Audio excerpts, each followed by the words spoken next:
Good morning all. This is my presentation on Avram Noam Chomsky, the most quoted living author.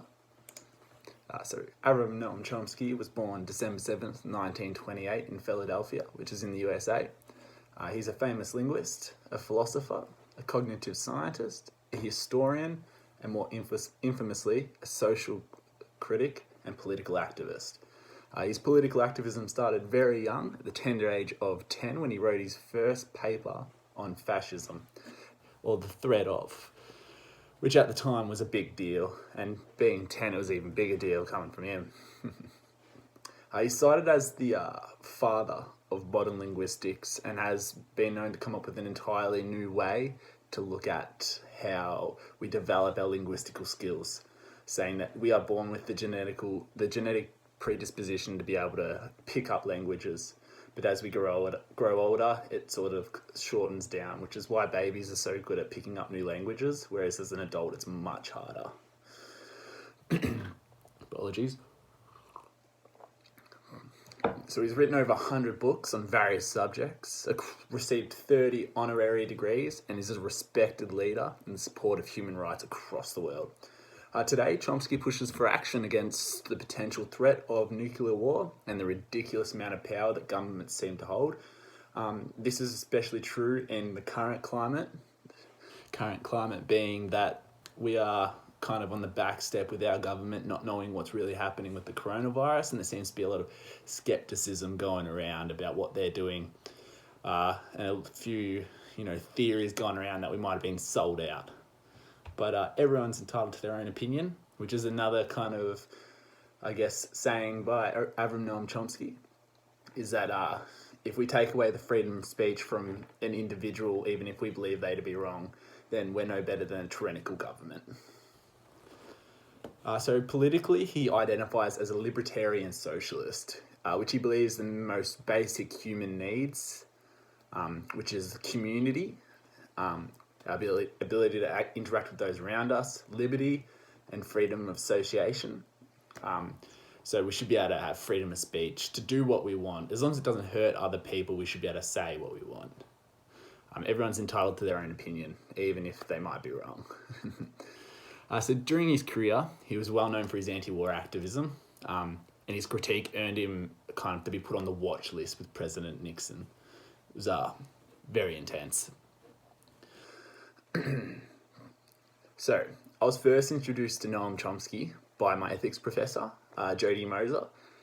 He works in one of the universities at Maine, and I met him there while I was working at the summer camp, and I took a couple of his classes, and we got to talking about the different situations, and he put me on to Noam Chomsky, and I gave him a read, and I've been an avid supporter of all of his works and just everything he kind of stands for. I guess he could be kind of said to be my personal hero, which is really cool.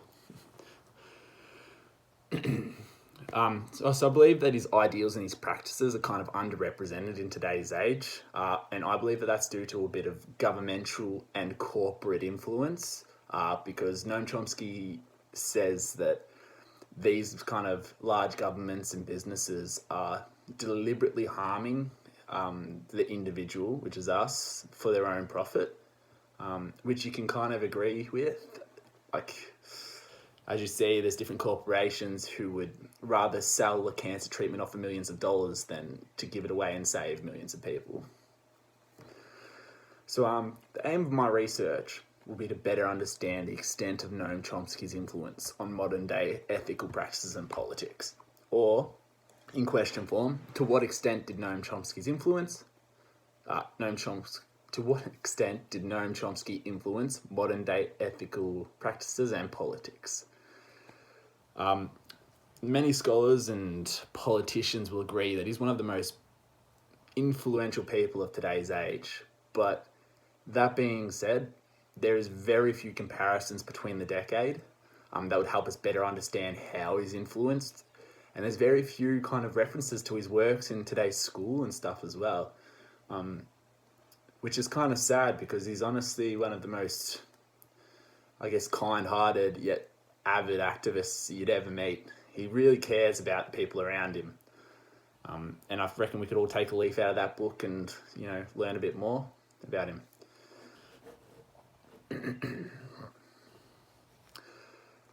So through the reviews of his work, I'll establish his viewpoints, writings and speeches, and how they were received throughout the kind of different decades.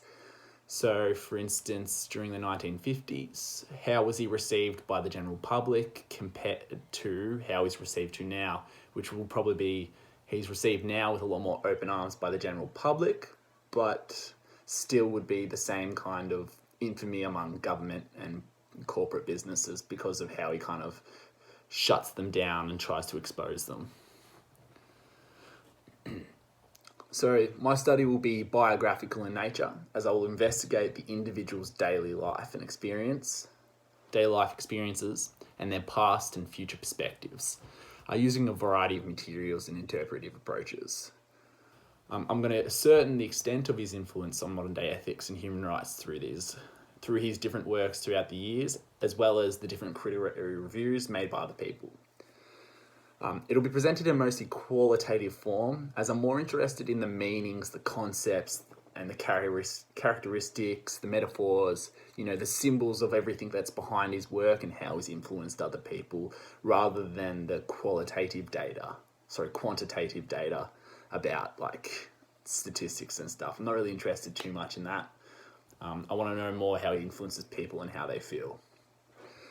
As I also do not have any ways and means of interviewing Noam Chomsky or any of his colleagues and critics, I'll be using an unobtrusive method of research defined as a collection of all other ways one may learn about beings and their social world without interrupting them to ask questions. So basically, I'm going to research him through the works he's done and the works other people have done around him, rather than ask him questions directly. So I'm going to rely on a select few written and audio-visual sources. These will be a couple of videos from present day and age, as well as some of his older speeches and his older workings and books. So an unobtrusive method will study the actual behaviour rather than reported behaviour as well. It presents no risk and provides easy access to all the data and information, which can be found on the internet, or I'm planning on buying more than a few of his books. I already have a couple, but I'm kind of hoping to make a bit of a collection on his works. Hopefully pass it on to the next generation, whoever they may be.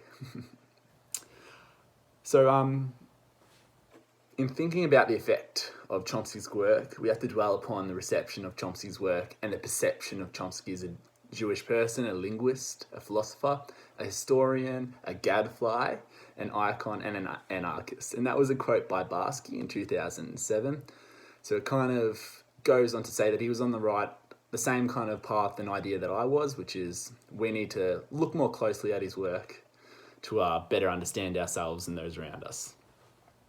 So by undertaking comparative and historical research, I can compare two or more points of historical data, such as his earlier book, Manufacturing Consent, and the responses from the general public, as well as various political parties and corporate powers, to that of his more modern workings, Optimism over Despair. Through the analysis of these texts and articles, I'll ascertain to how he's influenced modern day ethics and politics, and to what extent as well. How far did his influence reach? I guess we'll find out. One of the problems I encountered while researching Noam Chomsky was the intense backfire that he received from fellows of his own country. As you know, the United States is a very politically divided country.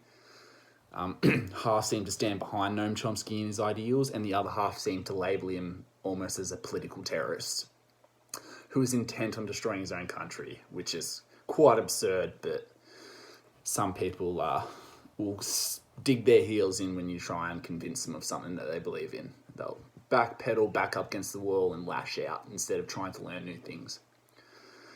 But this method will be effective, as it leaves little room for any false data to contaminate my research, leaving nothing but informative facts for all of you to enjoy.